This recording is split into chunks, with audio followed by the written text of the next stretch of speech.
Analyze, examine, study, scrutinize, and extract an essence of reality from a fog of illusion and confusion. You can find me on Studio B every Thursday at 1700 hours Pacific Time. That's 8 p.m. Eastern. No topic taboo, no subject too strange. I strive to take a neutral standpoint during the dissection of the topic at hand.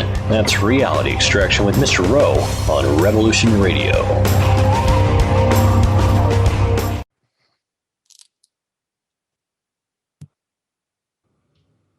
This is your host, Barbara Jean Lindsay, and you're listening to the Cosmic Oracle Show. It's Tuesday, February 21st, and we have a wonderful guest that I'm really excited to introduce you to. I've just met him briefly the last couple of weeks, so he's a new friend, and I think you'll find him interesting and stimulating and full of wisdom for all of our listeners today. And thank you and his name is Michael Lee Hill. That might be good if I give you a name, Michael. Well, thank you. And so welcome to the show today, Michael. And we want to thank everyone for listening to Revolution Radio at freedomslips.com. We are the largest internet radio station in the world, and we have a 100% listener-supported radio station, and we're here thanks to your generous support. So you're the ones that help keep us on the air. So please click that donate button and give whatever you can afford. All you have to do is go to freedomslips.com, push that button. No amount is too small, and we really appreciate your continued support. And we have as our producer, the one and only Patrick English. How you doing, Patrick? Oh, fine. Thank you, honey. How are you?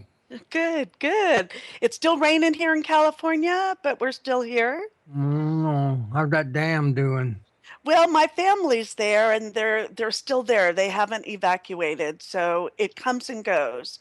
So so far they're all packed and ready to go at the last minute if they need be, but they're a little bit stubborn too, and so they decided to stay. And they're not quite they're about 40 minutes from the dam itself, so Okay.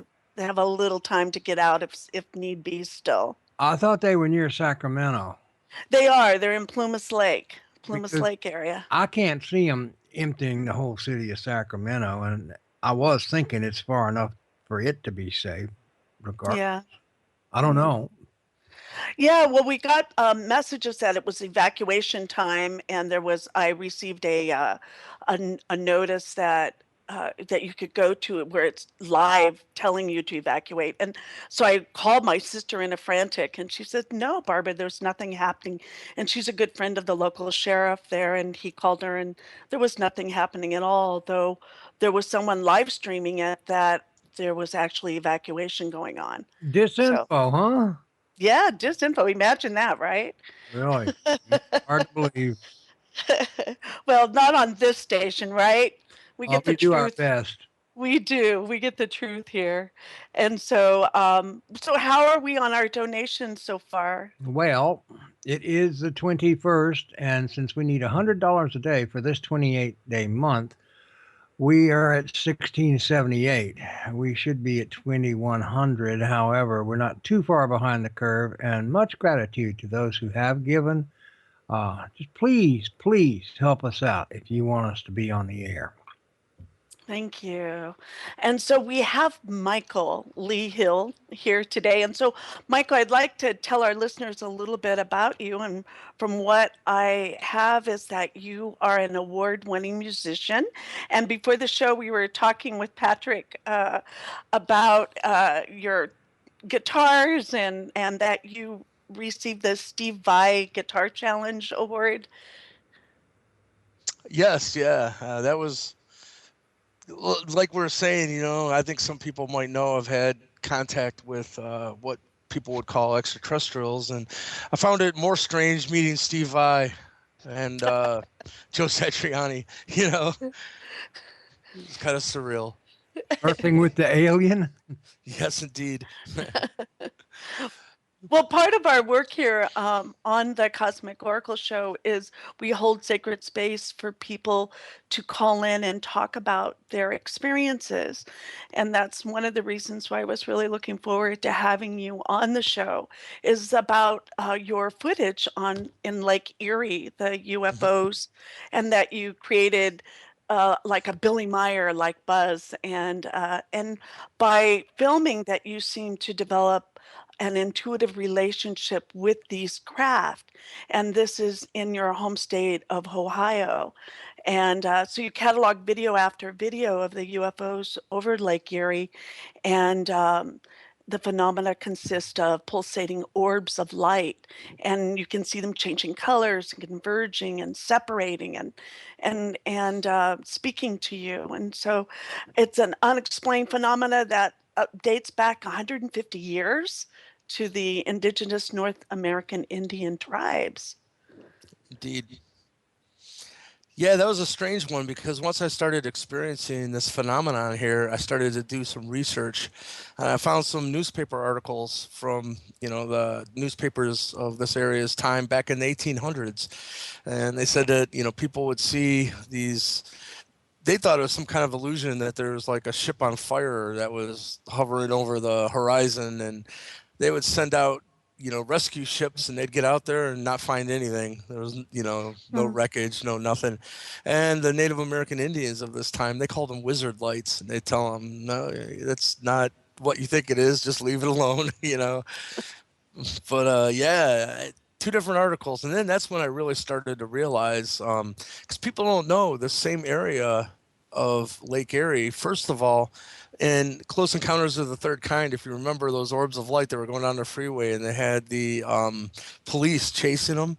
Steven Hmm. Spielberg not stole, but used that actual event that happened. Those craft for real came off of Lake Erie and went into Pittsburgh, and the police chased them until they ran out of gas, and so. Then going up to 1988, a lot of people know about this Coast Guard event at a power plant here, and it's called the Coast Guard event because the Coast Guard was called. They sent down two agents, and they witnessed this huge triangular craft with these orbs of light coming out of it, and smaller triangular craft, and they made an actual government document, report of what they witnessed. And, Richard Dolan has called that one of the best 10 UFO events ever because of the government documentation backing it up. But just going forward, in 2003, there was a huge mass sighting here with hundreds of people calling into the local radio show. It's like the biggest talk radio show. It's called the Mike Trevisano Show. And it just so happened, side note, is he pulled me onto the show more recent, and he gave me all those phone calls on a CD into the station, and they've never been heard before. And just so as it happens, they replaced their servers and they lost everything that was in their computers. So I realized I was the only one that still had a record of these phone calls. So I'm like, well, crap, I better get them up on YouTube or something. So I did that. You can go to my YouTube page. It's called Frozen Hill. It's all one word, and I've uploaded a lot of stuff there. But so I guess my point is people don't realize that this activity has been ongoing even back into the 1800s through 1988 through the 2003 mass sightings, and it escalated until 2011. These orbs of light started coming out of the over the lake, out of the lake, and hundreds of people started going down to the shores of Lake Erie and witnessing these things. And actually made it to MSNBC. And they had Nick Pope from the UK Ministry of Defense. He was chiming in and saying, yeah, this seems to be the real deal. It's really fascinating, though. Do you guys know who Skinwalker Ranch is? Sure, sure. Yeah. Well, they're owned by an organization called Bigelow Aerospace, who makes space station modules for the powers that be and whatnot. And Bigelow is also in charge of looking into new propulsion systems. So they're the ones that bought the Skinwalker Ranch. So in 2011, when all this mass sightings was going on, two things happened. I think this is really fascinating. First of all, I was contacted by an investigator from Bigelow Aerospace. His name was Gary Hernandez, And he told me, we know that what you're in contact with is the real deal, because it's the exact same thing we've been studying over the Skinwalker Ranch for 20 years. And it's interesting because this individual still sends people my way that want to know what these orbs of light are. Thinking that's kind of strange, having Bigelow sending people to me, you know. But it's really fascinating, because one thing I learned from this investigator, and I've learned it elsewhere now as well, but he said these aren't UFOs in the way that we think of something made out of metal with nuts and bolts. And he said these have more to do with portals and time travel, these orbs of light. But yeah, it's an ongoing situation here. It's still ongoing to this day, and we can get into some of the reasons why, because I found out some inside information that there is the largest underground base in the world was said to be here by a friend of mine who led the reverse engineering programs for the NSA. And he said it's the oldest underground base in the world, and it's not ours. So it kind of explains the activity here. Well, yeah, it's that from Skunk Works as well, that contact, or? Yes, exactly. This is the gentleman. His name was A.R. Borden, and That's right. yeah, he became a dear friend, and actually like a father figure to me, because you know, it was really strange when I was on the History Channel. They did an episode on me called Alien Contact, and that's when they had my blood work checked and all that, and it was revealed I didn't have normal human blood. But during that episode, Bill Burns says, I believe that you're being contacted by a secret group of the government and given a course of study and helping you prepare to meet your ET higher selves. And at that point, it hadn't happened. And sure enough, about 6 months later, I was actually befriended by A.R. Borden and brought into the fold. So I often wonder how Bill Burns even knew that, because he predicted it on the History Channel show long before it ever happened. But yeah, so that was 2008. I worked with them, and they trained us to actually use like telepathy to contact the incoming Anunnaki to ask for their help and helping us through some of the earth changes that was happening in 2012. People think it was this big non-event. They have no idea what was happening behind the scenes to help humanity, because if you remember Can you tell us about that? Can you tell us about that? Yeah, no worries. What we did was they taught us remote viewing, telepathy, practices, and one of it was we were trained to go to what they called a non-physical platform, and it was a 7-member team that had been put together, and that was 3 teams of 2 plus A.R. Borden was what was called the wave guide, and that was like a microphone, and it actually gets such a little signal, but it gets amplified before it gets sent out the cord. And that's kind of was A.R. Borden's job. He called himself the wave guide, and he would take all our collective mental energy, amp it up, and send it to the incoming. And so would you have an awareness of that as you were doing it? Would you feel you lift up out of the body, or how would your consciousness be separate from the body? What they did is it was really interesting how they did this. Yeah. If you picture like a Star of David, a Merkaba, a double tetrahedron, and you just superimposed it over the United States, every point of the triangle of the Star of David, one of us team members was physically there on the United States. So my partner was in California, and every day for a month we would contact through Skype and lock our even breathing together using a metronome where we could hear. And then it was the idea of when 2 or more people come together with a common goal, your manifestation abilities are go through the roof. Yeah, actually, So what would happen was every day we contacted the incoming. The first part of it was an experiment to ask them. There was a lot of things happening in 2012. And so it was to ask them for their help. And to do this, they first had to make sure that us team members could go to this non-physical platform and recognize our partner's energetic signature stamp, if you want to look at it that way. So a lot of it was really spending a lot of time with our partners and finding out a lot about them and beginning to feel their energy field and be able to recognize them. Once that was accomplished, and they called it a handshake, then it progressed to the next level of seeing if the actual incoming was receiving our message, and we're getting a handshake with our Anunnaki counterpart. And once that was done, we had to tell them, listen, here's the deal. Every time their planet is called Nibiru, I'm sure a lot of your listeners know this. But it comes through every 3,600 years, according to the records. But every 3,600 years it comes through, it's not catastrophic. So what's the difference? Well, what makes that's good to know, because sometimes when you say Nibiru, people go into fear on that, like an automatic fear. Well, a lot of it might be cellular memory because, a couple times it was catastrophic. So, what makes it catastrophic is where it traverses through our solar system.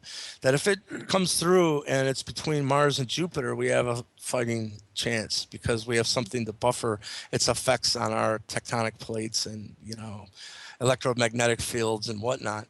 But if it comes through Mars and Earth in between, then we're screwed. And all indications were it was coming through a doomsday transit.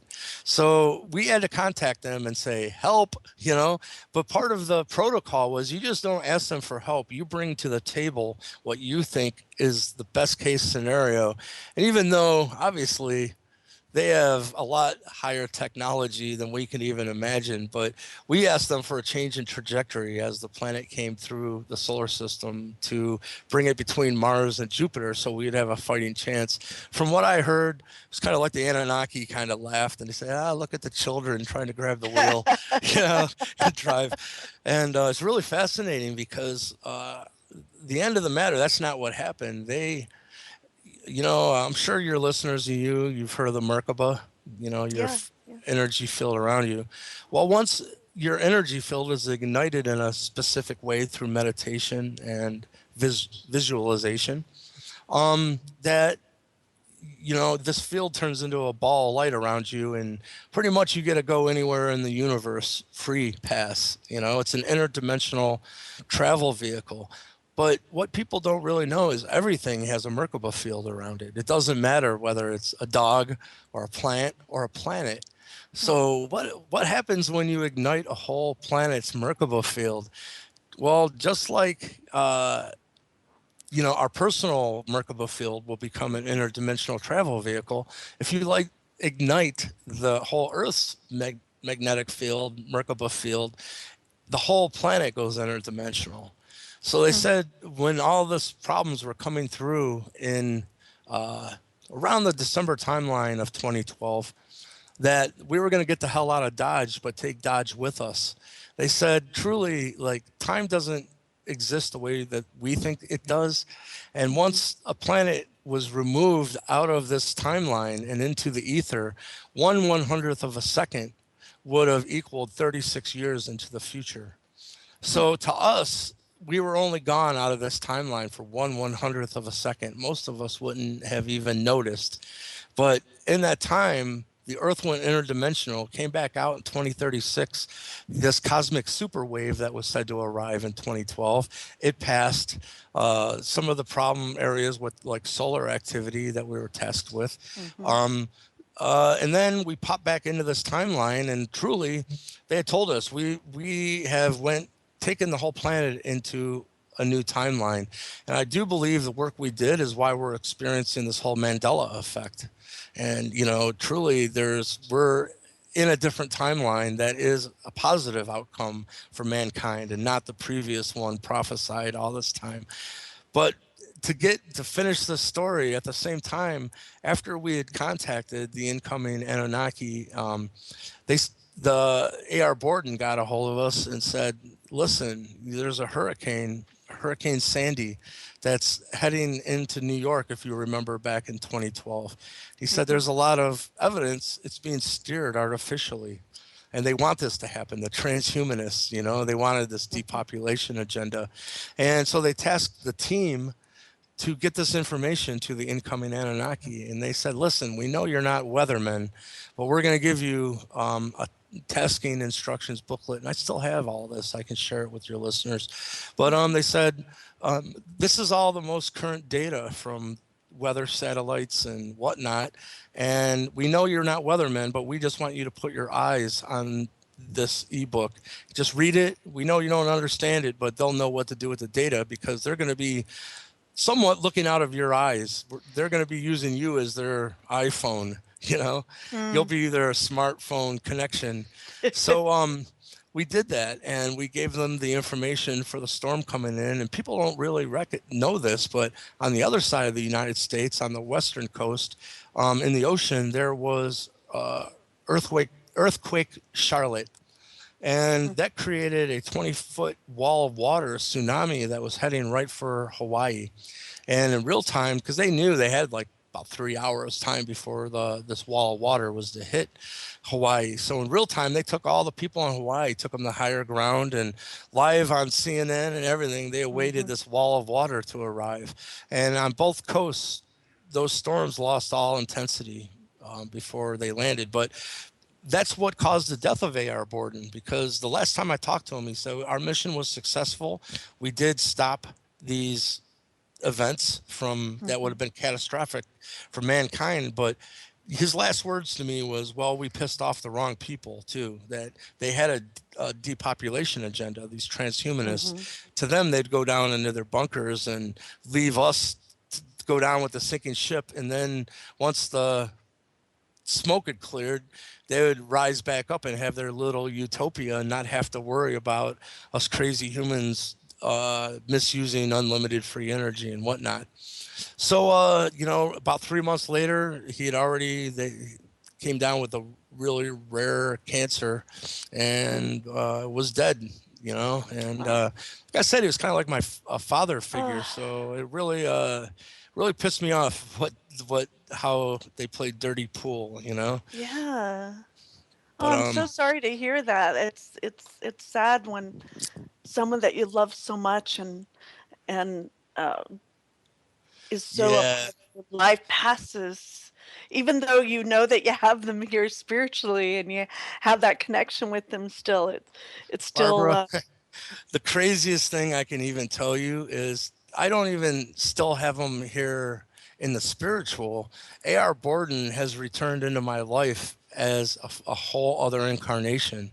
And he explained to me, truly, he's a Pleiadian representative. See, I didn't know this when he was alive. A.R. Borden is James of the WingMakers. I don't know if you're familiar with the WingMakers. No. Can you let our listeners fill us in on that? Yeah, check out wingmakers.com and specifically go and read the Dr. Neruda interviews. What this was the Pleiadians are very involved with the Anunnaki, intertwined, I should say. And people don't understand this, that, their culture, their king, his name was Anu, A-N-U. And his wife, he took on a wife that was Pleiadian. She was not Anunnaki, and she was a Pleiadian queen. And they had a child, and this was the first time that a hybrid was born into the Anunnaki bloodline himself, and his name was Ea. And so Ea was half Pleiadian on his mother's side and half Anunnaki, half Syrian on his father's side. So, this was Prince Ea. His father was the king. He was raised to take the throne. But later on in life, Anu severed that relationship with the Pleiadian female and took on an Anunnaki wife. And they had another child, which would have been Ea's younger brother. And his name was Yahweh. That sounds familiar, right? Or Enlil. Yeah. Or Enlil, yes. Yeah, Enlil is Yahweh, I'm finding out. But so the Pleiadians are a big part of this, and they are said to be a very high race. In the Bible, they call them the Elohim. But so the point is that A.R. Borden was the Pleiadian ambassador here on this planet. A.R. Borden was this person known as James. So when you read the WingMakers, Dr. Neruda Okay. interviews, when you come across the words, they call him 15 in that because, you know, he was the 15th person to hold that position within the NSA, within, you know, Skunk Works, Lockheed Martin. So it's that simple. He was just the 15th person, so they called him 15. But that is A.R. Borden. So what I want to tell you is this person that became like a father figure to me, because of the work when we went up against the transhumanists, and you know, he knew he was in trouble, and he ended up dying. Mhm. Well, Mhm. at that, what I found out is he had 5 other physical human incarnations happening simultaneously at I the love exact same that. time I on this love that. planet. Yeah, so it's like you I can't stop I've read it. that and I've read that and heard that. I love that. So continue. Sorry. Well, what happened? Oh, it's all good. So one of his other incarnations is a Native American Indian, because actually, A.R. Borden himself, you know, 15 was Cherokee, which Mm. that's prominent, and we can talk about that later. But so after he passed away, yeah, I mourned. He was like a father figure. Then all of a Mhm. sudden, I meet this young 20-year-old at a Native American Indian ceremony, and before I know it, he starts talking about the WingMakers. We start talking, and sure enough, we're best friends now. And he isn't A.R. Borden, but he said he is A.R. Borden's other incarnation, and vice versa. Yeah. So he said what happened to him was when AR passed away in 2013, it was almost like AR's consciousness awoke within this other individual. And it's strange because now I've got to actually finish some conversations that I had with AR Borden, and deep conversations too. Like no one else would ever have known what the hell I was even talking Sure. about, you know. So do you think he was able to pass A.R. Borden was able to pass it on to him before he left the planet, or Well, I'll tell you what he said to me specifically. He said the okay. Pleiadians of such a high frequency and energy that pretty much they knew in the first place that I needed this Pleiadian influence in my life. So it was made through, they call them event strings, you know, like almost arranging multi-dimensional chessboard moves behind the scenes to, Huh? you know, to align people. Mm-hmm. And so they brought A.R. Borden into my life. But when he passed away, even then they can time travel, right? So they're like, well, we got to Sure. make sure we have another human that's gonna, you know, if they kill one, we'll bring another one. They can't stop it, you know. So that's what happened, and that this only happened last June when I met this individual. So Mm. for you know, years I mourned the loss of my friend, and then all of a sudden, to me, there's no doubt that he is James. He is A.R. Borden. But he is himself. He's got his own personality for sure. But man, talking about I don't think we can swear here, but we'll call it a mind freak. um, yeah, that's a little hard to Yeah. deal with, you know. Let's assimilate it, right? Could blow your mind a little bit, I would think, at first, until you can Yeah, activate it, right? And yeah, then you can have so fun with it, and then you can then actually work and heal with it, right? I just, you know, I feel fortunate now. A matter of fact, I'm leaving Thursday for Colorado for the next Star Knowledge Conference, and this individual will be there. So I'm going to be spending the next week with him. And he's come up and stayed with me at my house for a week, and we just, you know, it's right away. He just felt like a long lost friend, and it gets a lot deeper than that. Anyhow, are you familiar with the whole Anunnaki mythos? No, but let's let I know our listeners would love to hear it. We have a gamut. We go from those from the very beginners. A lot of times on my show, we have a lot of beginners that are just kind of stepping their foot in the water for the first time.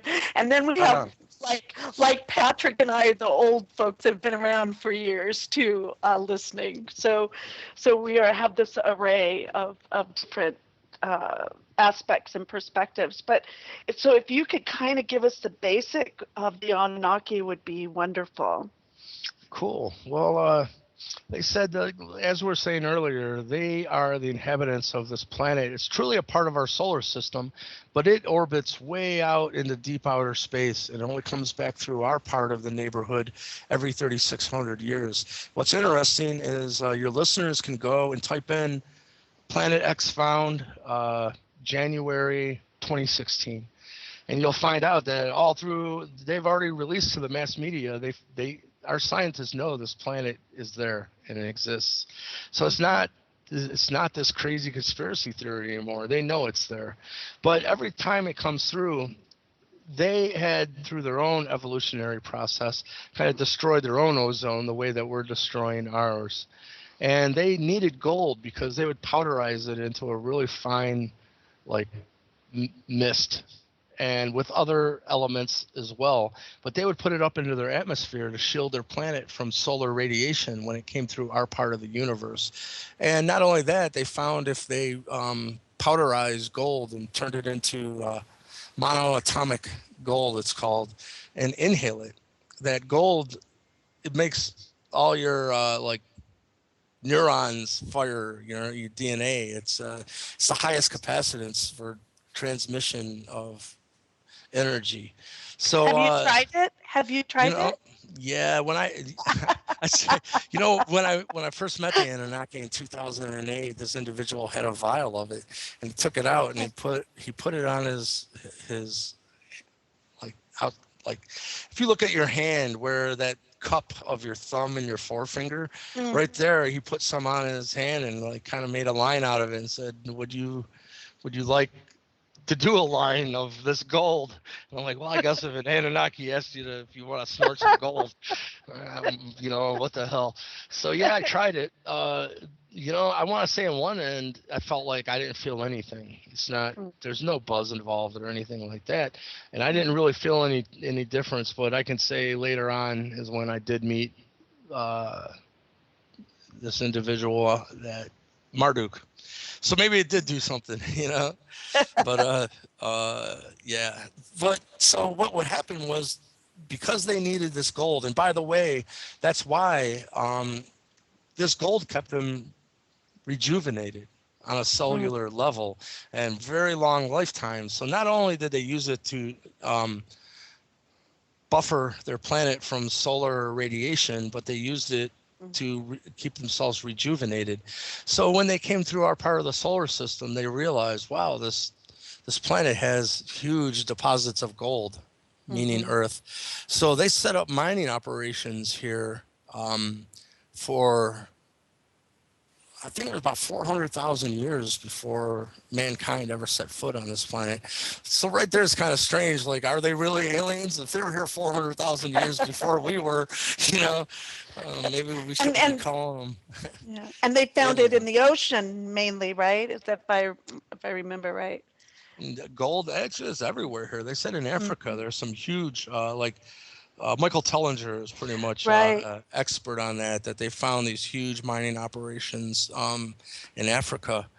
But what had happened was, I don't know if you guys ever seen the movie Interstellar with Matthew McConaughey.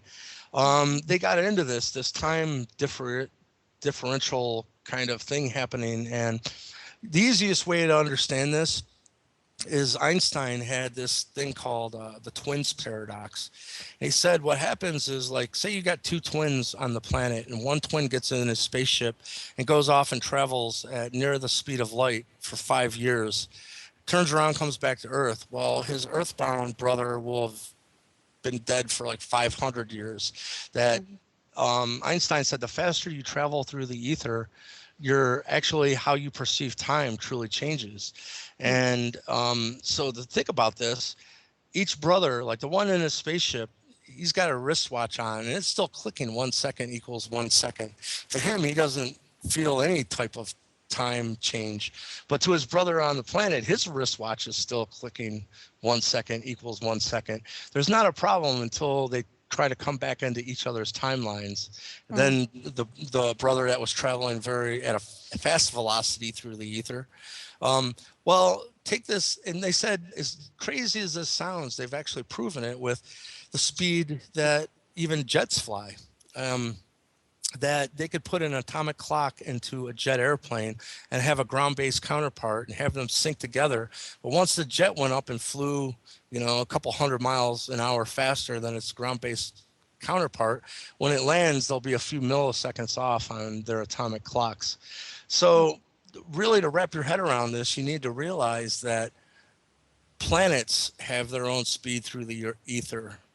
And so when you go to another planet that's traveling faster around the sun than one of the other planets, you experience time differently. They said, for instance, right now, if it was possible to go through a Stargate and, walk into a room, walk out the other door, and you're on Mars right now, Well, the truth of the matter is, if you tried to get on your super walkie-talkie and communicate back to the Earth, you would be communicating to Earth in the 1950s. Right now, it's kind of hurts your head.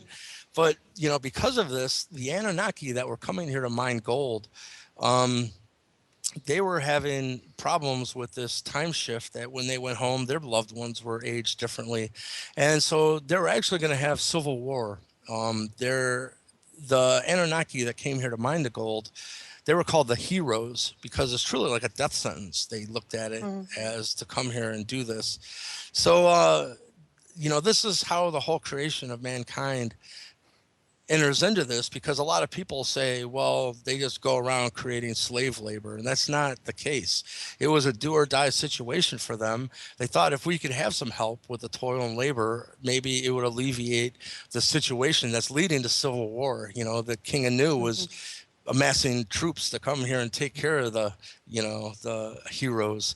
And so it was Ea who said, well, what if we got some help with the toil and labor? And since there was no indigenous life form at that point of its evolution that was capable of helping us, it's like, no matter how much you love a chimpanzee, go and try to get some chimpanzees to help you mine gold. It's not going to work out real well. So they thought, what if we jump started their evolution and mixed our DNA with theirs and created a jump-started human vessel that would have the awareness and consciousness to even take an order or help, and but be able to survive on the planet still. Indeed. And so at this point, what had happened was,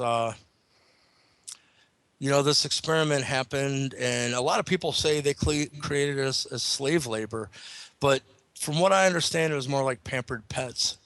And even the Sumerian word of where mankind was brought onto this planet was Eden. Well, that sounds familiar, and it was truly Edenic. There was no starvation, no homeless. If you wanted to go talk to an Anunnaki, you went to the pyramid, and there's a lot of depictions of like a 15-foot tall individual with like normal 5-6 foot tall individuals coming up to it.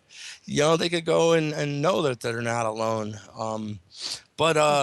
So it wasn't was there a hierarchy in the system, or was it in a circular indigenous a communication with no hierarchy for the people? No, it was definitely, there was hierarchy at this point. Yeah. It was you had the pharaohs, the actual Anunnaki, and then the humans. But truly, when you read the Sumerian clay tablets, like when we fast forward and we get to the flood, they were devastated.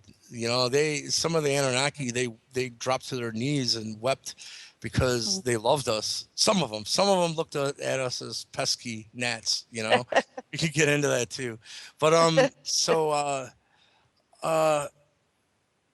the whole thing with people saying, well, they just go around creating slave labor, that's not actually correct. And can I ask what the time zone is for that you're talking about when and the labor, and can you give us kind of a time period before the flood would be great? Yeah, it goes back, like I said, they were here like 400,000 years before mankind ever set here. But from what I understand, about 50,000 years ago is when the first experiments to bring this help, Homo sapien onto the scene. But truly, as I said, this one brother, the first brother, his name was Ea, and he was known as the water bearer. He was always depicted with water coming out of his shoulders or carrying pitchers or buckets of water. And being known as the water bearer, he is the prototype of like Poseidon, Neptune. Mhm. And So, the age of Aquarius, right? yes, the guy holding the bucket of water, right? Might as well call it the Age of Inky. Um, uh, so your listeners know, though, Inky is not a name. A lot of people confuse this. It's a title. It's kind of like Dalai Lama. Um, N means Lord and Kai means Earth. So his title was Lord of the Earth, Inky, but his name was Ea. But anyhow, uh, so Edgar Casey nailed this, by the way. A lot of people know that Edgar Casey did a lot of prophecy on, the Sphinx and the Atlanteans and the Hall of Records under the paw and all that. But a lot of people don't realize that he also prophesied what happened to the Atlanteans, and he's being proven absolutely correct. And that was, Atlantis was broken up in three earth changes, which gets into this timeline we're talking about. And he called the Atlanteans the Poseidians. So it shows you this is Inky. This is Inky's place of home. So 52,000 years ago, first earth change, and the continent of Atlantis sat between the North American continent and the European continent. And the first wave of migration out of Atlantis went to the right, and they migrated into, European continent. And then 27,000 years ago was the biblical flood event. And this is a huge timeline for the story of the Anunnaki. But before we get into that, I'll just finish the timeline. 27,000 years ago, Anunnaki scientists realized the crust is going to slip and we're going to have what they call a pole shift. And so there's another migration out of Atlantis to the right. And then 10,500 years ago was the last breakup that totally took out the continent. And for the first time, the Atlanteans went to the left and came up into the bottom of the North American continent. And the first indigenous people they met were the Mayans. And even the Mayans said, yeah, this big white dude, Cody Quetzal, showed up and showed us how to make pyramids and, the Mayan calendar and whatnot. But then from that point forward, they intermingled there for a brief moment in time for 1,000 years or so. But then once the darkness started setting in, because we'll have to back up, because that middle event with 27,000 years, there was an experiment that was put into place by the Anunnaki to make mankind evolve in a consciousness level faster by making us experience our own mental energy unbiasedly. If you put out love-filled frequencies, then you got back love-filled frequencies multifold. But if you put out fear and doubt and lower vibrations, then you get that back in spades. And truly, they understand that thoughts have an electromagnetic reality and, energy. And energy can't be created or destroyed. It needs to be transmuted.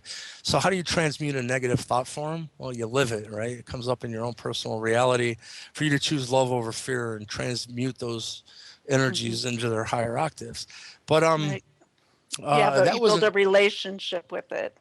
yeah, and then it's done. Once if you don't transmute it, the same thing keeps cycling through your life over and over again. You keep saying, "Why the hell does this crap keep happening to me?" It's because that thought form hasn't been transmuted yet.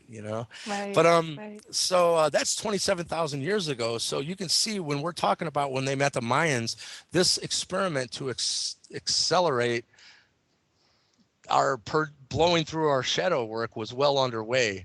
So once this darkness started settling into the Mayans, and the Mayans, say, hey, maybe we should start sacrificing people.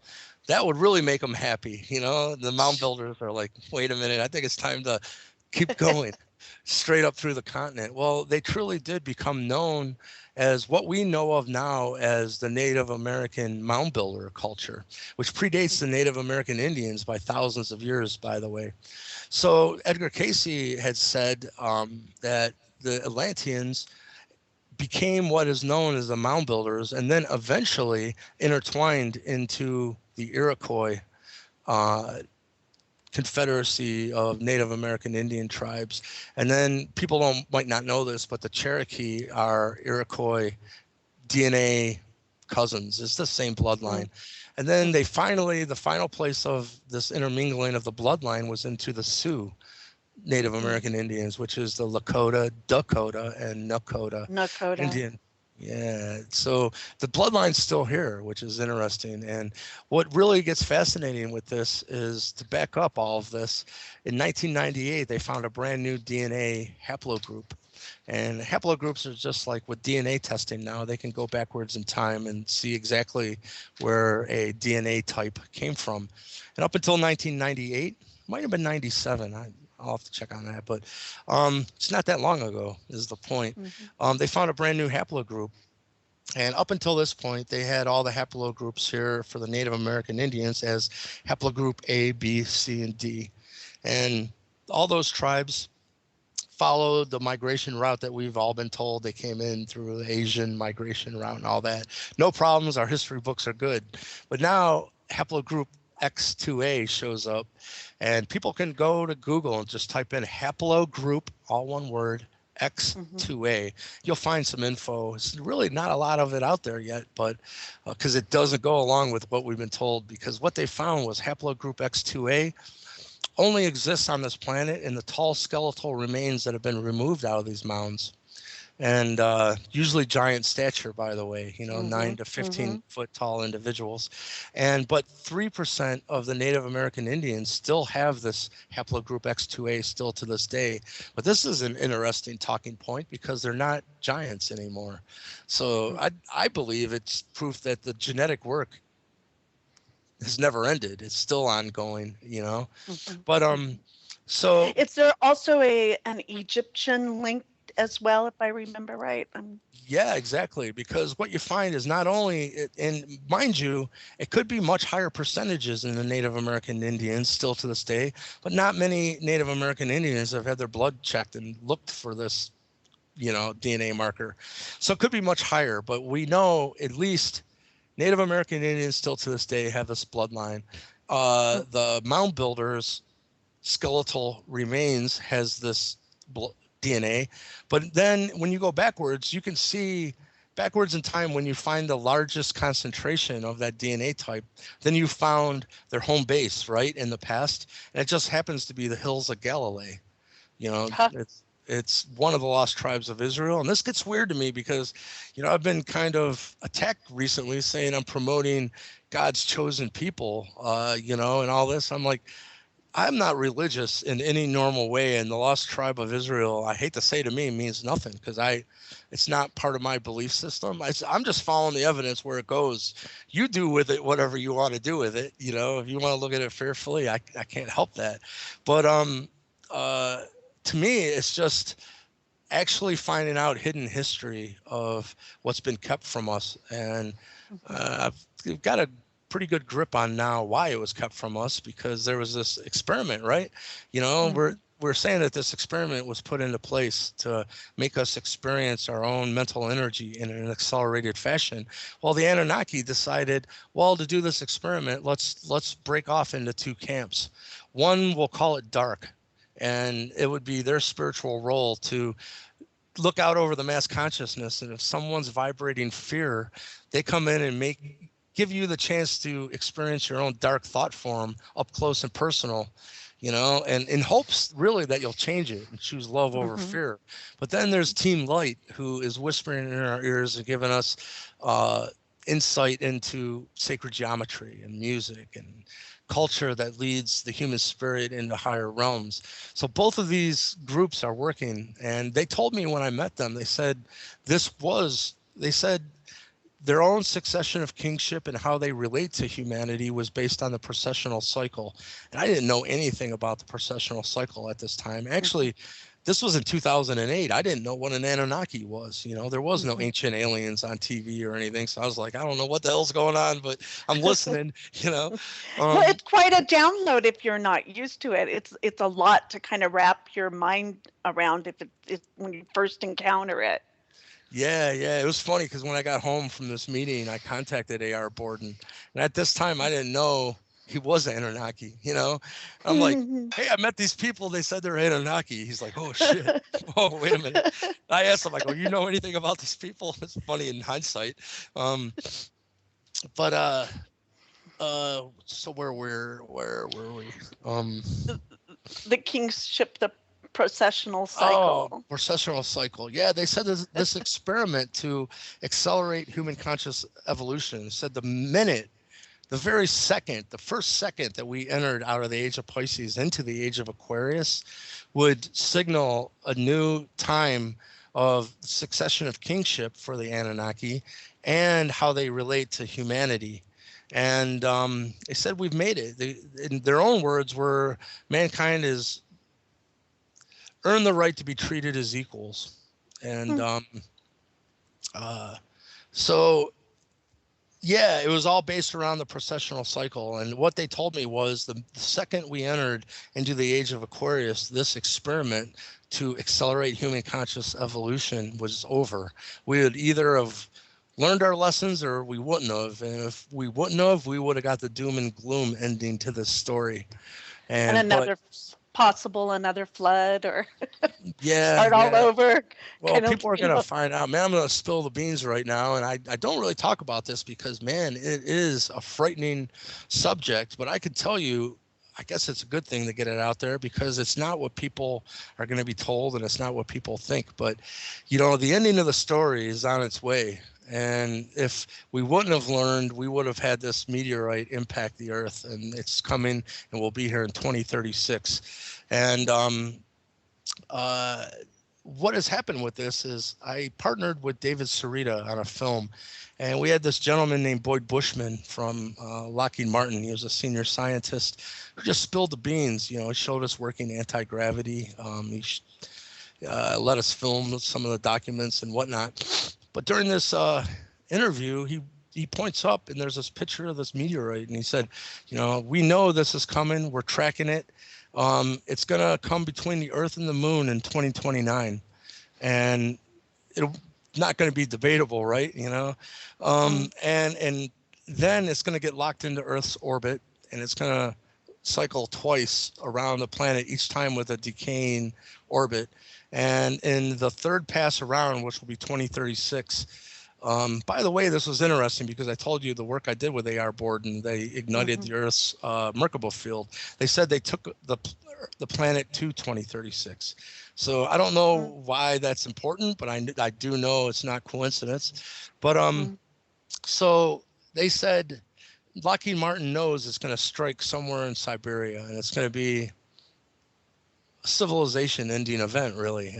And David was shocked. He's like, wow, like, do you know how bad it's going to be? He said, well, it's going to be bad, but he said, we don't know the trajectory and the speed yet precisely.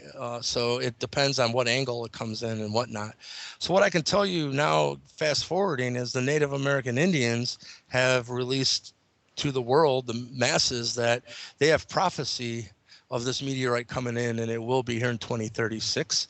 And to them, they said they got a message from Spirit that the moon had said she would take the hit for us.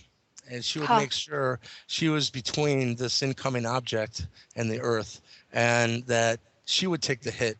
And in their prophecy, the moon cracks in half. And still 3 big chunks of the moon come down and strike the planet. It's still horrific, but it's survivable. So that's what the Native American Indians have brought into play. Now I can tell you recently, because of my work with the elders, they've been doing ceremony and contacting spirit. And they were shown that picture this planet coming in and using I guess you could think of it as an extraterrestrial, huge, like anti-gravity net, you know, and that it almost looked to them like this big meteorite came in and got hit and slowed down by an etheric spider web, kind of, and then, was released slowly into orbit. And truly, what I have come to know and believe is that this is truly Earth's second moon being flown in, just like the first one was. A lot of people know that the moon is not what we think it is. It's hollow for the first thing. They said when they landed on it, it rang like a bell for 3 hours. They had seismographs, on the moon. So this is exactly the same process that was used before. And truly, like I said, I've become friends with a Pleiadian. So That's the we're sign. we're up for break. We'll be right back, and stay right where you are. Thanks for joining us today.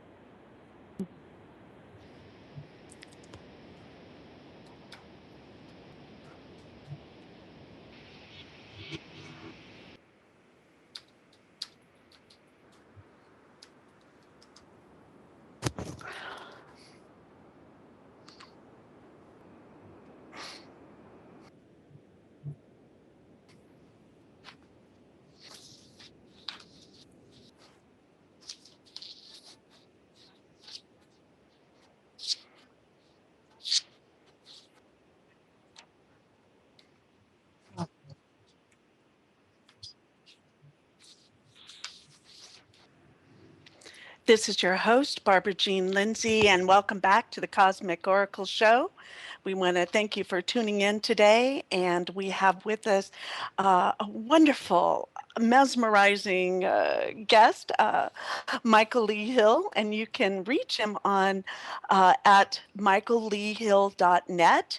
He also has a YouTube channel called Frozen Hill, and you can reach him there. And we have been talking about shadow work and mound builders and Atlanteans and Anunnaki and the Native American connection and Edgar Casey and the Atlantean connection. And I'm having a really good time. I don't know about you, Michael, but I'm having a great time. Oh, me too, man. I appreciate the opportunity, and it's nice to talk with like-minded individuals. Well, Barbara, we seem to have a caller. Oh, okay. Let's take that caller now. 702, are you with us? Yes, it's Dippy 405. Hi, Barbara and Pat. Hi, it's been a while. Glad you could join us today. How are you? I am well. Yeah, there's been changes going on between the 6 months since we last talked. Yeah, and changes. Do you have... Go ahead, yes. Oh, do you have a question for Michael Lee Hill? Oh, is this for Michael Lee or is it for you? I didn't know it was a person reading from him or from you.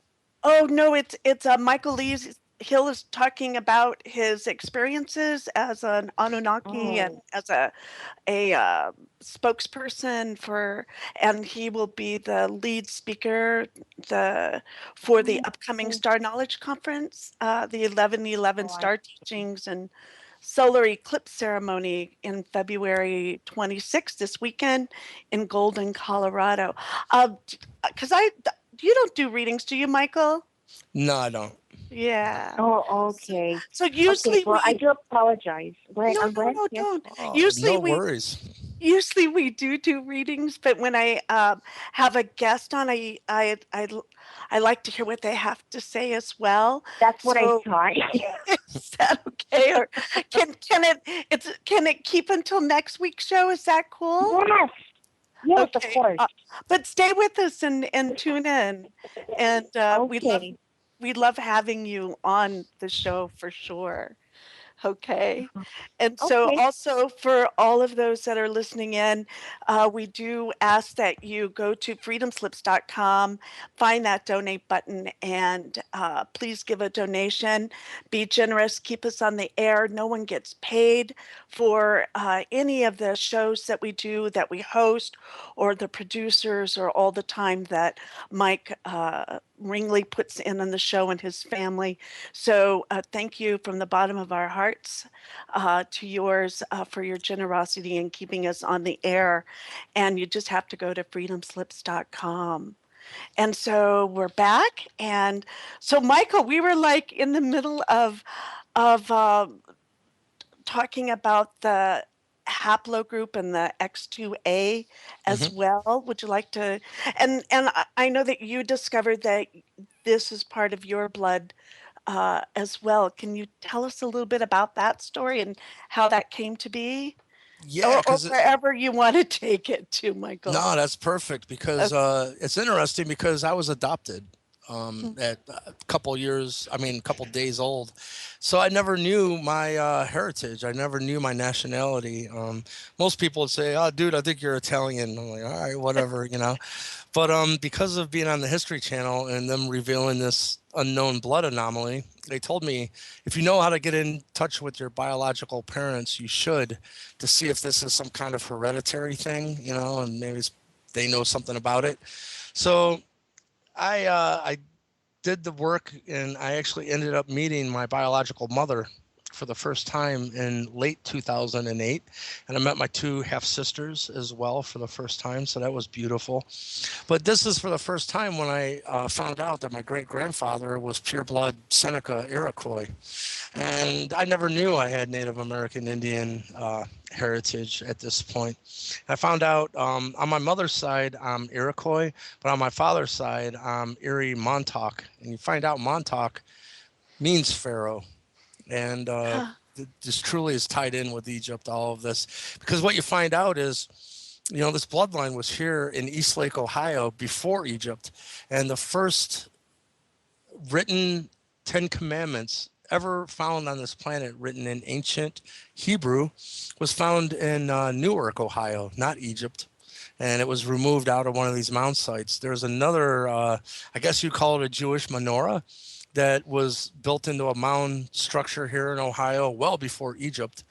And so what you find out is, you know, when they left Egypt, you know, as one of the lost tribes of Israel, as you know, myth has it now, that they just came back home. They came back here to Ohio. But so at this point, I found out I had Native American Indian heritage, but I was thinking, man, wouldn't it be great to be able to meet all the chiefs, the elders, and the grandmothers, and you know, like find out what they know about, you know, with years of contact with these star beings. Wouldn't that be fantastic? And my next thought was, well, good luck with that. You know, how the hell would I ever be able to meet all the chiefs or something? Then all of a sudden I was speaking at this conference called Angels and Aliens, and the keynote speaker was Chief Golden Light Eagle, and he is the spiritual leader and the chief of the Dakota Sioux Native American Indian tribe. And he walked up to me out of nowhere and he said, "Michael, I need the Atlanteans, I need the Nephilim ambassadors at the Star Knowledge conferences. Would you come and speak?" I'm just looking around like, going, what the hell's going on? You know, how did you know? But so he took me under the wing and his wing, and you know, I've been doing these Star Knowledge conferences, and sure enough, I've got to meet like the Mayan elders and the Aztec and all the chiefs and grandmothers, because people might not know it's the females have the largest amount of authority within the Native American Indians. It goes up to the chief, but then the grandmothers are the ones who have the final say. So it's been a real blessing now to actually be able, and so people know what the Star Knowledge conferences are.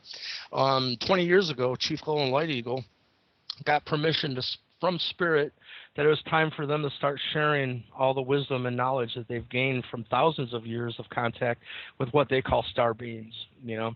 Matter of fact, Chief's really prominent. He was on Ancient Aliens, and there's a video out on YouTube. People can just type in Chief Golden Light Eagle, type in Ancient Aliens, and you'll find this clip.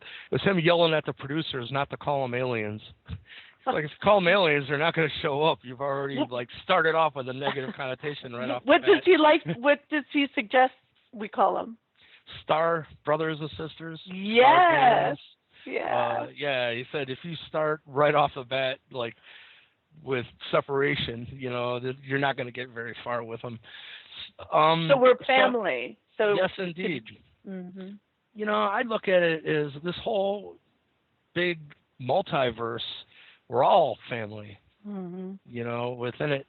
But so they started doing these conferences, and every place it's in a different location. But every single time, I can tell you, there's either a huge event happening, like this one coming up this weekend. It's time to be on when this eclipse happens.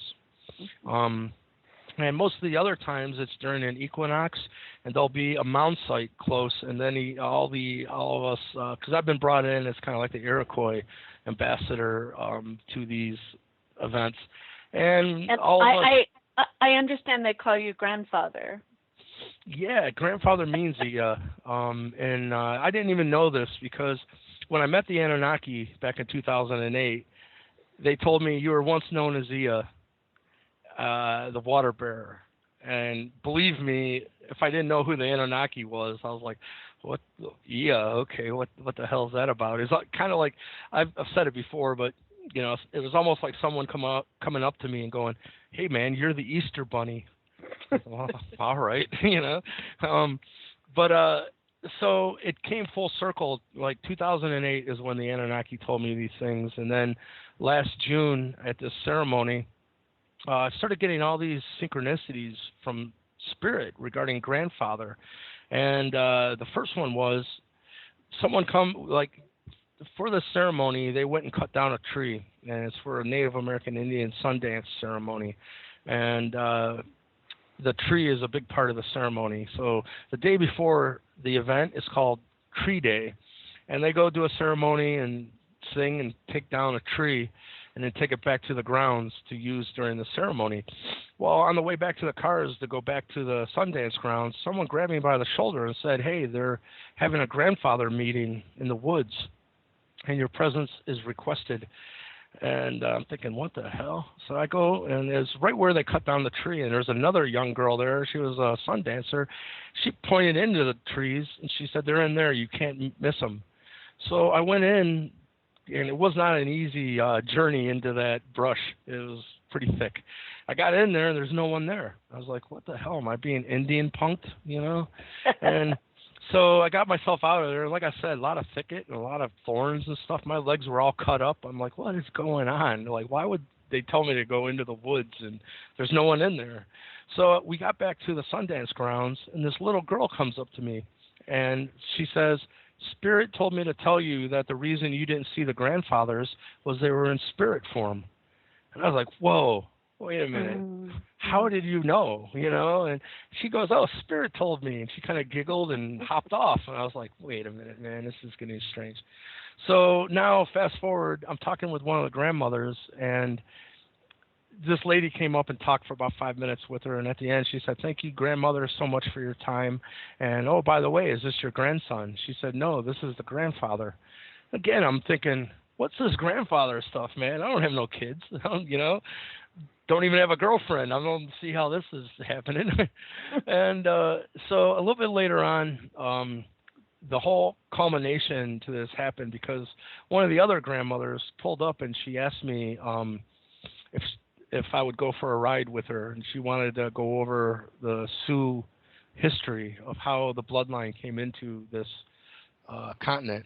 See, they know, by the way, which is very fascinating. And they have known, right? It's oh, never... yeah. Mm-hmm. They just couldn't say, you know, not too long ago, even if they talked in their ancient language, up until 1978, people don't know. It was Jimmy Carter who put in the Freedom of Religious Act in 1978. That wasn't that long ago. Any time prior to that, even if they were caught speaking in their ancient tongue, they'd be ripped out of their family and put in a jail and prison for 30 years, never to be seen again. And there's still a lot of Native American Indian families that are reeling and still suffering from this because, you know, their grandfathers or their mothers or their fathers or their children were ripped away from them. And the grandmother told me, she said, because this gets into this team dark and light we were talking about and them all working on humanity. Team Dark has a game book and they want to win. And so they knew these ones of the bloodline are the ones that if they awoke to their true power and kind of reclaimed their I am, you know, stood up in their own sovereignty, that these are the ones that could take down the evil oil and banking cabal through, you know, who they are. So they would hunt them down. Like if they found someone that they was rumored to be one of these ancients, yeah, it didn't end well for them. Mm-hmm. Would this be like the Rainbow Warriors? Are you talking of that, or is it something? Yes. Matter of fact, I'm glad you know that, because after all this was said and done, and you know, I learned about, you know, the ending of that story with grandfather was, this grandmother told me, you know, she goes, I want to talk to you about the dialect of the Sioux. She said the same word will end in, like in Lakota, that word will end in LA. She said, let's use the word grandfather, for instance. And I'm like, all right, here we go with grandfather again, you know? And she said the word for grandfather in Lakota ends in LA. The word for grandfather in Dakota ends in DA. And the word for grandfather in Nakota ends in NA. And so then I find out that the word for grandfather in Dakota is EADA. So then I found out grandfather means Ea, you know, so it was a full confirmation of what they told me. And by the way, back in 2008, when they told me I was Ea Inky, well, I was that person. I was known as that person in the past. I'm pretty much feel like Mike most days now, but they said that, you know, I was known as Ea Inky. So I put out a test to them. I said, listen, if you are who you say you are, then put the name Inky into a crop circle. I'm a student of the subject. I go every day and see what new crop circles have showed up. I can guarantee you I will see it, and that'll be my confirmation that you are who you say you are. The next thought that entered my head was, what a silly request. You know, can you imagine a big crop circle with Inky written in cursive? It's like, what the hell is that going to prove? But my next thought was, well, you'll figure it out. If you are who you say you are, figure out a way to do it that's interesting, that's not Inky written in cursive, you know? And then I got really cocky. I said, you know, while you're at it, encode it with something only I would be able to decode. Then I'll really know. Wow, well, that's a double challenge there. Yeah. I just let it go then, you know, and this was probably the beginning of 2009 when I put this challenge out to them. Well, sure enough, in 2011 in Italy, a crop circle showed up. And first of all, it's based off of a 7-pointed star. And you find out the 7-pointed star is the symbol for the Cherokee Nation, for one. And it is the Babylon world map that sits in a museum right now. The map is a 7-pointed star. So it's interesting because Babylon was Anunnaki. And here you got, you know, this crop circle showing up that is based on, you know, this Babylonian symbol, the 7-pointed star. But what's interesting with this is I began to become a student of the subject called Cymatics, which is the science of making the invisible visible. Some people might know, they've seen where they take a big metal plate and they put sand on it. And this metal plate is tuned with a bow. And when you bow it, you know, you watch the sand dance and geometry is formed. And it's not random. Every single time you hit specific frequencies, specific geometry is formed. Well, that has evolved now till they have a big container of water and it's in a big tripod, so there's no vibration that can get in it. And then it's got a waveform generator pumping sound through it. And then there's a high-tech camera to record what's happening on the top of the water. And what you find out is they've been guiding us into what are the most cosmic harmonious frequencies, which we can get into this, but it's 432 hertz. And it's strange because our musical standard has been changed to the A note resonating at 440 hertz. And what you find using this exact same scientific technology, if you put 440 through it, no geometry is formed. It looks like a puddle. But if you just back it off to 432, it's almost like you've taken the focus on a camera and brought it into focus. And so the 440 takes away our energy, right? And yeah, it's controls pretty much our vibration. It's the most disharmonious frequency that well, could be chosen. That's not fair. Yeah. I think someone knew what they're doing, and I can tell you there's a whole movement of us musicians that are now tuning to 432, and I'm one of those. But So the point is that if you take 4 octaves below 432, which, just because you got your middle A note on a piano tuned properly, there's still a lower octave A note. Then there's a lower note on the piano, and then a lower A note on the piano. And those are real simple, by the way. Pythagoras is the one that found out that if you want to find a lower octave of any frequency, all you do is divide by 2. So 432, the lower octave is 216, and then 108. And then 54, and then 27. Well, the point of this is when you put a 27 hertz pulse through this scientific device called a cymoscope, what you get is a perfect 7-pointed star. Mhm. So the inky crop circle. Do you get one for each one then, for 54 and 108, 216 as well? Oh yeah, absolutely. Uh-huh. And I had done is I had tracked down the proper cymatic image for every note in the musical scale and tuned properly, and the proper cymatic image for it. And I started creating these glass crystal subtle energy devices. And so, I've seen them on your website, at michaelleehill.net. And they're yes. beautiful. The color of them are just absolutely gorgeous. So I invite our listeners to come check this out, what we're talking about. Yeah, because that's actually a much evolved product of where I was even at this point, because what I'd done is had one of those discs made for every note of the musical scale tuned properly. But before I did these group of 7 discs, I had just made one out of that inky crop circle.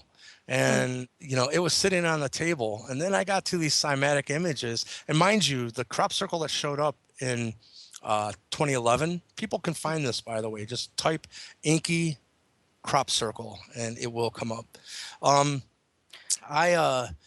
had made an inky crop circle crystal disc just for poops and giggles, as they say. And I was making these discs, and when I got to the A note, here's the 7-pointed star looking me in the face, and I didn't realize it was the same thing that that inky crop circle was based off of. And I'm thinking, why does this look so familiar to me? And it took me about 10 minutes. It's like it wouldn't snap into like an aha moment for me. I know this. And after about 10 minutes, and my brain, my higher self just going, don't worry about it, just relax and it'll come. And nothing came, right? So I finally, after about 10 minutes, I'm like, well, okay. And I just put the disc down, and I looked to my right, and I seen the inky crop circle disc, and I seen the 7-pointed star. And then I looked over at the 4 octaves below 432, and I went, oh my God. That was a moment of revelation, because first of all, I asked them to put the name inky into a crop circle, and what you'll find is that 2011 crop circle, at the end of every point of the 7-pointed star, there's a row of circles. Some of them are filled in and some of them aren't. It's like blank blank filled in, blank blank, almost like in school when you take a test, a multiple choice test. And what you find out is it's actually ASCII binary code. And when you decode those lines, it spells out Ia space inky. So they did put the name inky into a crop circle, and they encoded it with something only I would be able to decode, that it was based off of a 7-pointed star, which points us into the 432 subject matter. And really why this is important, people don't know this, but they left us this huge gift, because 2010 in Italy, in the same field, I do believe, there was another crop circle. And in this crop circle, it encoded Einstein's famous equation, E equals mc squared. And it's encoded in ASCII binary code as well. And so what you find out is E equals mc squared. First of all, it's like our whole science of today is based on that equation. But quantum physicists now tell us that everything in existence exists as both a particle and a wave simultaneously. Well, that equation is only the particle part of the equation. It's right there, m equals mass. So E equals energy, and then c is the speed of light squared. So where's the frequency component in this E equals mc squared? What you find, so 2010 crop circle, E equals mc squared encoded. 2011, inky crop circle based on a 7-pointed star, which is 4 octaves below, creates a 7-pointed star. 432 based information. Well, what you get is 432 squared. So 432 times 432. Your listeners can check this out too. It's not just my opinion, you know. It is the speed of light within 1% accuracy. Oh my God. So the only frequencies that plug into the E equals MC squared formula are 432 base frequencies. 431 won't do it, 433 won't do it, and 440 definitely isn't going to do it. It has to be 432. And so if you run the equation backwards, 432 base frequencies squared becomes C in the E equals MC squared. So 432 base frequencies becomes C squared times mass equals energy. It's truly the guidepost to unlimited free energy. And what blew my mind is these mound sites. This information is encoded into the dimensions and layouts of the physical mound sites. One wall will be 1,080 feet long. That's 108. That's 2 octaves below 432. Another wall will be 2,160. It's mind-blowing. And like, so all along, you go back to Samaria and you find out that right out of the gate, humanity, you know, had full functioning culture. They said no one really understands how this happened, but, you know, right out of Samaria, we were given math and number systems and governance and law and, you know, whatnot. Well, look at how many seconds is in 12 hours. It's 43,200, 432. It's like they've given us this knowledge and they're just waiting for us to wake up to start to understand the significance. Right. To remember and then use it. Yes, right? indeed. So that's what the whole technology, what I did then is as we were talking about, I'm a musician. So in my studio, I was pretty meticulous about making sure my guitar was tuned perfectly to 432 Hertz. And then I recorded a stereo sound file of me just hitting my A note. It was nothing fancy. And then I sent that to the makers of the scientific equipment and hired them to image my guitar tuned properly. Well, the response has actually been kind of historical. They contacted me and said, you know, we've used this technology to image everything from dolphin sounds to baby noises to every frequency known to man, but we've never imaged an electric rock guitar amplifier. And isn't that strange? You know, they said they've never seen the kind of complexity or multidimensionality that was created from my audio clip I sent them. And they said specifically, they think, you know, guitar amps are probably one of the only things that still uses vacuum tubes. You know, a good guitar amp has tubes in it, and it gives you that Jimi Hendrix kind of Van Halen crunch, you know? So they hypothesized that it was the tubes and what they were doing to the signal that's creating this crazy multidimensionality in the image. But they asked me for my permission to use the full 20 seconds, because what I got back was just one still frame out of, you know, for the full 20 seconds. They have a full 20-second video clip now up on Cymoscope.com. If you go to the video section, you'll find it. Of the image being created in real time. So you can see every time my pick hits the string, the whole image vibrates and takes on this form. So it's evolved that's now the image that I'm putting into my crystal discs. And man, I've been just getting so much feedback I can tell you, Chief Golden Light Eagle, for one thing, he said, you know, people might know, they've seen singers that can break glass with their voice, right? Well, what they're doing is finding the resonant frequency of that glass. And what they'll do is beforehand, they'll tap it and they'll see where that glass, like what note it's dinging at, if that makes any sense, or chiming at. And then if they hit that specific frequency with enough volume, it shatters the glass. In the same way, Chief Golden Light Eagle told me that the 432 Hertz frequency shatters the walls of cancer cells. So is it like an amplifier than like a crystal, like a crystalline, where you use a crystal as an amplifier, like the tubes? What it is, I understand what you're asking. Okay. what it is, you know, if you follow the idea that certain geometry has innate subtle energy attributes, you know, like pyramid power. You know, Mm-hmm. people know that if you take a pyramid made out of brass and put an apple in it, the apple will stay fresh for much longer than if it's just left out of that pyramid. So when you take this idea that certain geometry has innate subtle energy properties, well, I had learned how to do these crystal discs that are called Pleiadian healing discs. And the idea was the most important thing was what sacred geometry image you're using to encode like into the crystal. And then, you know, quartz in itself, every computer has quartz crystal in it because it, you know, takes that frequency and can work with it and store it and whatnot. So um I'm trying to figure out how to explain this. um so I learned the art form from a, actually like a master student relationship. I met one of his students that had learned from him, and she taught me how to create these discs. But simultaneously, I had been studying cymatics.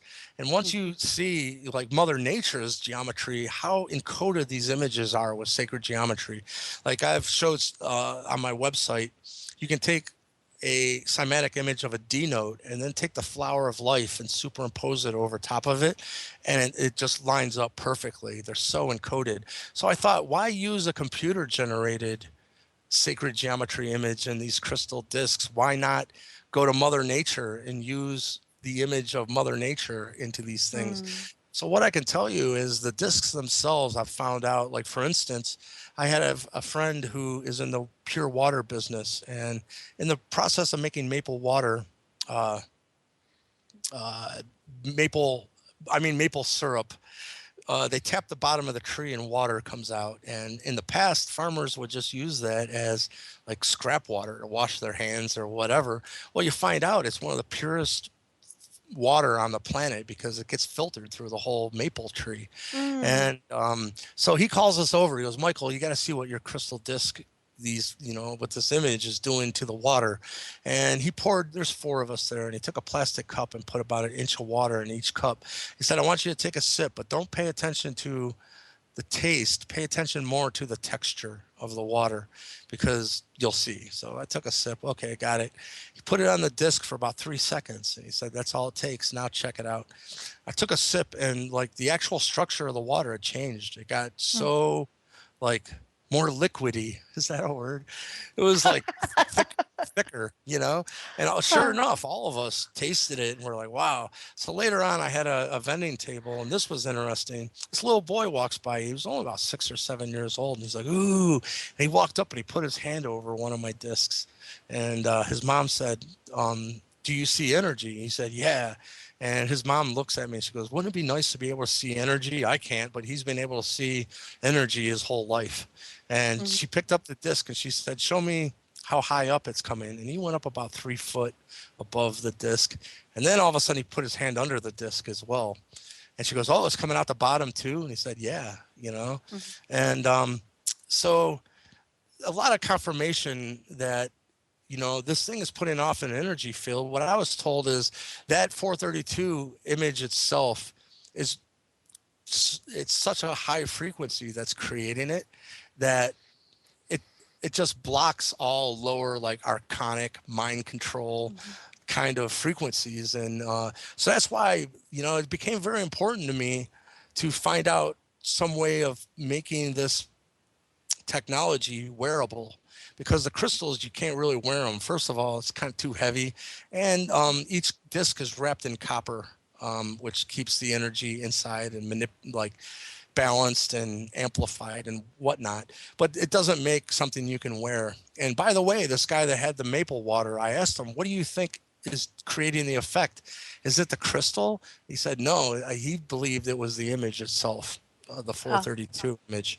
So what I did, make a long story short, is I made necklaces now that incorporate the image right into the necklace. And I have 2 different versions of the image. One, it goes through the natural human chakra colors from red in the root to purple in the crown. And and all the colors in between. That's what makes up the colors of that image. But in Native American Indian culture, they believe that once one is went through ascension, all your chakras reverse. And so the other side is I have the inverted chakra color scheme as That was well. going to be one of my questions, is it was inverted and I wondered why. So you answered the Yes, question. indeed. Well, it's interesting because the necklace has both. It's the only thing I make that actually has both. Actually, that's not true because now I took both and I superimposed them over top of one another and I created, it's interesting because you asked about the rainbow warrior prophecy. And what had happened was after all of this, and I went through, have you ever heard of the Emerald Tablets of Thoth? Uh-huh. Well, that's what I went through. The halls of Amenti. I didn't even know this, but it's real. And I was brought before, and I'm not talking channeling or anything. This is in the real world, and I 3D. didn't know I was being tested. And when the veil dropped, the person that was overseeing this ceremony said, "Michael, I work with the 7 Lords of Light and the 7 Lords of Darkness," and I said, "Congratulations, you're the first one in this time cycle that got through the gate." And just like Thoth, once you get through the gate, the veil of darkness has to fall away. Because if one of us can do it, all of us can do it because we're truly one. But so make a long story short, after all that testing and getting through the gate and the veil dropping and this individual revealing to me who he was, which was the person in between those two councils, he said, "I'm the only one that holds a seat on both light and dark councils, and I sit directly in between the two councils." And so after all this, one of the grandmothers came up to me and she said, "Michael, I want to, we're gifting you this journal." And what it was it had a huge eagle on it. And in the Native American Indian culture, eagle status is kind of like Christ consciousness. It's a higher state of consciousness where they feel like the eagle is the only bird that flies above the storm. When trouble comes, it doesn't seek shelter below the storm. It rises above it and gets kind of like the bird's eye, of the bigger picture.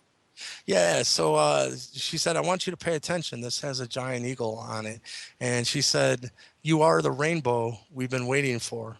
And she said, because people don't understand what the whole rainbow warrior thing is. She said, every chakra has a double tetrahedron in that chakra. And when it's spinning correctly and balanced, it emits light. And that it emits the colors of the rainbow. From your root chakra emanates red all the way up through purple in the crown. And to those that have the third eye sight to see energy, that human will become the whirling rainbow out of the rainbow warrior prophecy. So then about a month later, I was at a Star Knowledge conference and I was given my actual Native American Indian spirit name.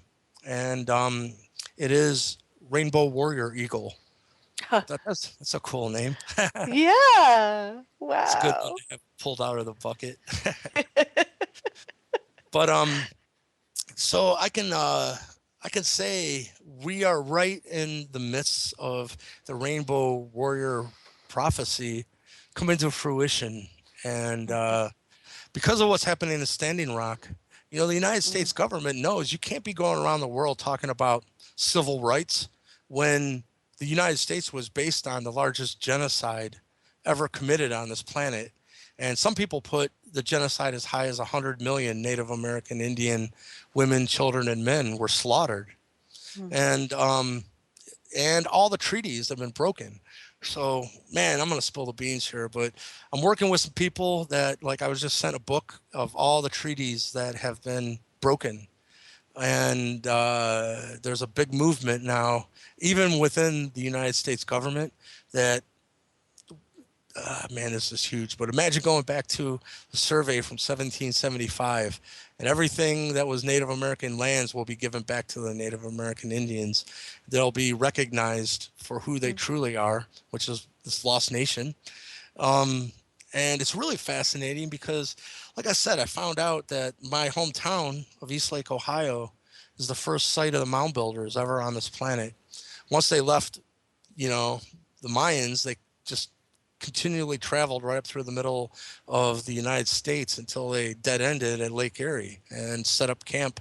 And this my hometown here had a mound site that had walls that were 660 feet long and had a huge pyramid in the middle of this walled structure around it.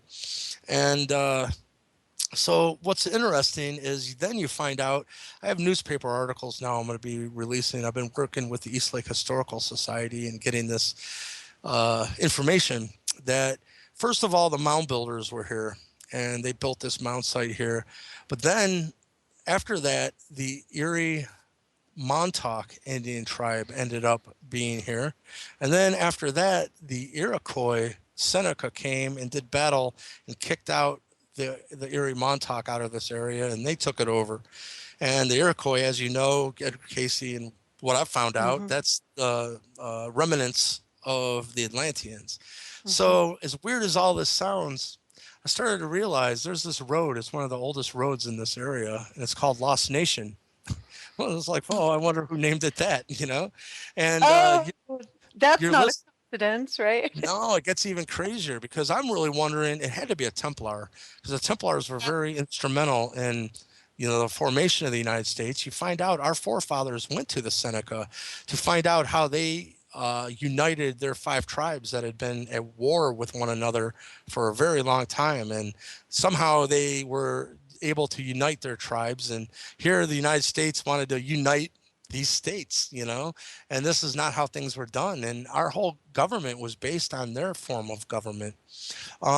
So what I want your listeners to do is just go to Google Maps, Google Earth, type in Lost Nation, Ohio. Then they'll take you right to the road.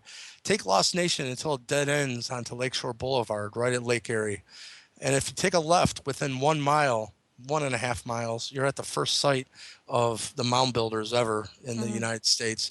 And what sits there now is East Lake Middle School, which is really fascinating to me because they know the Indians never lived at these sites. They know their vortexes of energy. They wouldn't even enter these areas unless they did a lot of ceremony to clean their psychic vessel so they didn't bring anything of darkness. Because if you're in a vortex, it's going to amplify anything. It's unbiased. So they made sure they were clean vessels, you know, so to speak. Now we got a school with poor kids, you know, just sitting there oblivious. But anyhow, instead of taking a left off of Lost Nation, hang a right. And you'll see right in the street names, if someone was trying to erase this from our history books, it's like someone was making sure it would be recorded here for the future. The street names that you'll come to is the first is Iroquois. And then Seneca, Cherokee, Mohawk, and then Tioga. I'm like, well, what the hell's Tioga mean? So I type in Tioga and I find out it's the Iroquois word for the place of entry. Isn't that fascinating?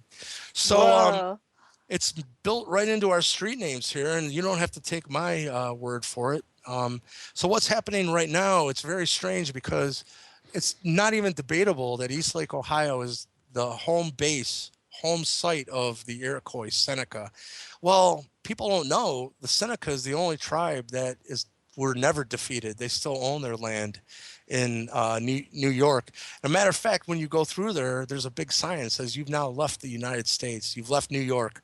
You're under the law of the Seneca Nation, and there's a toll to even travel through this land, but your toll is being paid by the United States government.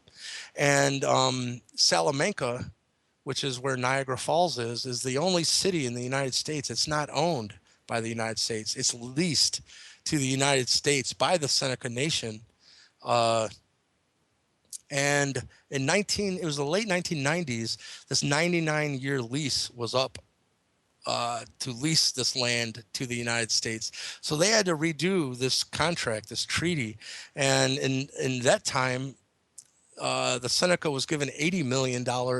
And it was in the treaty now, the United States pays them $1 million a year to lease that land from the Seneca Nation.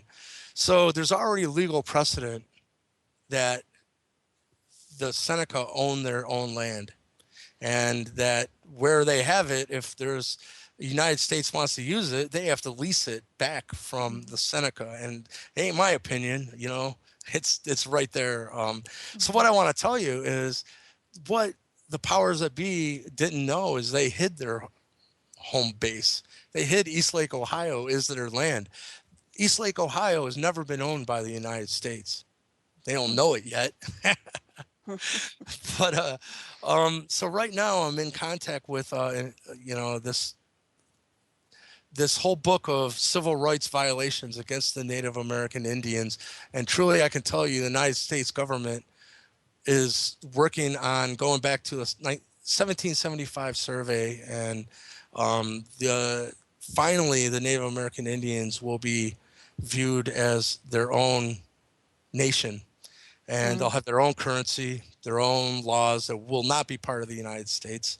And I can tell you that this also involves the unveiling of unlimited free energy through cold fusion, that the Standing Rock Sioux have already went to the Treasury and asked for this technology to be funded to because it's non-polluting, you know, and Standing Rock, they're standing up for, you know, you're polluting our water, you're damaging the environment, whereas this technology is non-polluting, and they've already went to the Treasury and said, we want funding to bring this unlimited free energy to the Standing Rock reservation. And this technology, by the way, has been already confirmed in Popular Mechanics, and there's been a 2020 show where these scientists other than the guy that uncovered this cold fusion, that it's true, and his results have been duplicated. So what I'm telling you is these lands, it will be the Native American Indians who bring this world into a new, and the Rainbow Warrior prophecy, you know, the Rainbow Warriors would be the ones that brought back, make this world green again, and peace and harmony. So the way I view it is no one will be excluded, you know, it'll just show the hypocrisy of the system, that because the United States was always intended to be a beacon of light. You know, and there's been many presidents that warned us, you know, beware of the money masters, you know, and you know, all the way up till Kennedy, even he was going up against the Federal Reserve. Because you find out that's where the problem really kicked into high gear, was the creation of the Federal Reserve. But so we're right on the verge of some mind-blowing, massive changes on this planet, and the revealing of the Native American Indians as the true Anunnaki human hybrid bloodline on this planet. So put that right along with them returning. The Anunnaki are here, and they've already told me, you know, when the timing's right, there'll be official first contact. And, you know, I was brought in through the NSA into a meeting about, a lot of them were very worried about fundamentalist religion and how they would respond to the subject matter. Would there be panic, you know, and all this? And it was strange, because at that point it hit me. I go, well, why don't you reveal the reality of the Anunnaki in Earth's past first? And it's really interesting, like Carmen Bolter, who did the Pyramid Code series for the History Channel. She has a new documentary coming out. I'm friends with her now, and I'm a big fan of her work. That using ground penetrating radar under the labyrinth in Egypt, it's called the Labyrinth. You can check it out. They found a huge sprawling complex that's 60 feet under the sand. And she said some of the rooms are the size of grocery stores, and some of the smaller rooms are the size of Olympic swimming pools. And the hallways that connect these rooms, that if you just took the hallways out and put them end to end, you would have over 1.5 miles of hallway just to walk through to get from room to room. But they know these rooms are filled with artifacts and gold. But that's only at level 60 foot. At 110 foot, there's another whole sprawling complex that mirrors the 60-foot level. And those rooms are also filled with gold and artifacts. But she said there's no connection between 60 foot and 110 foot. There's no hallway that will take you from one to the other. And they believe these complexes were never above ground. They were built underground. So wrap your head around that, you know. But in Egypt, the only thing above the sand of the Sphinx in the early 1900s was its head.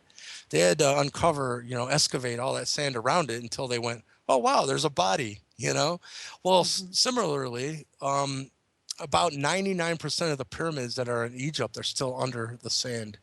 And these pyramids are pristine. They haven't had the outer granite, marble casing ripped off of it like we did to the ones in Egypt.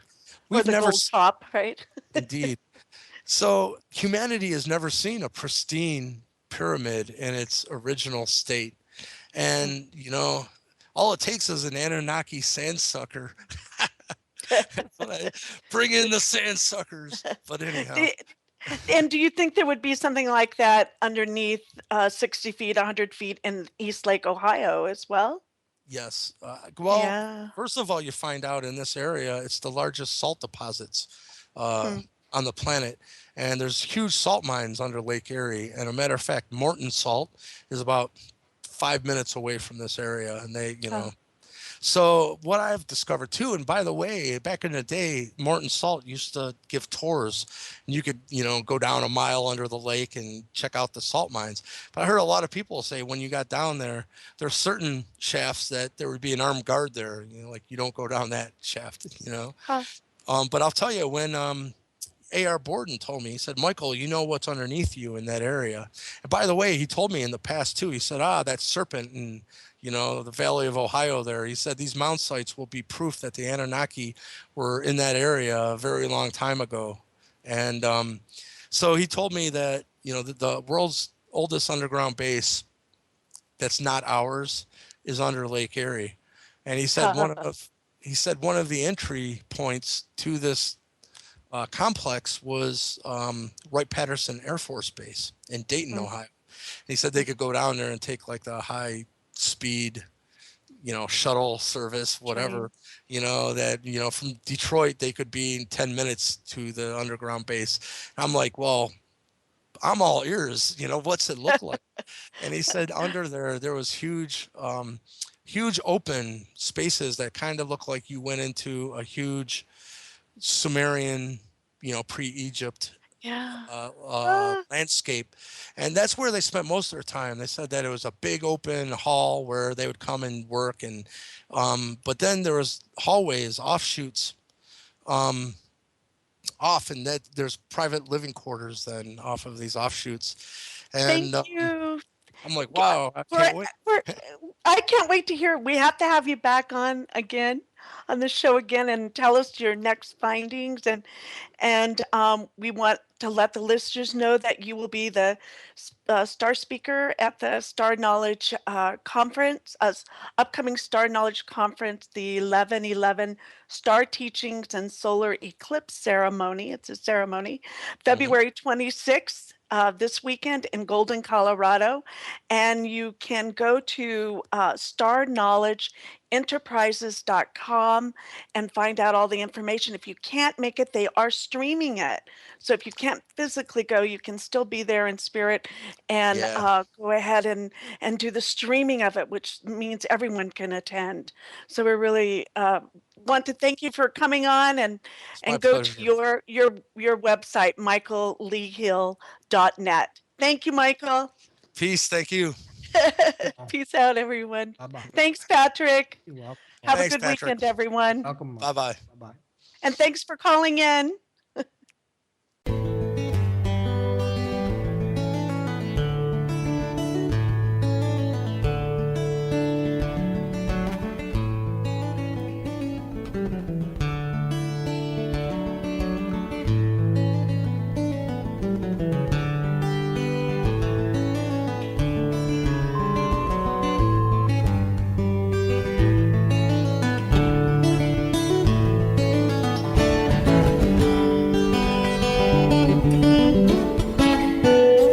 Revolution Radio at freedomslips.com, and we'll be right back after this message.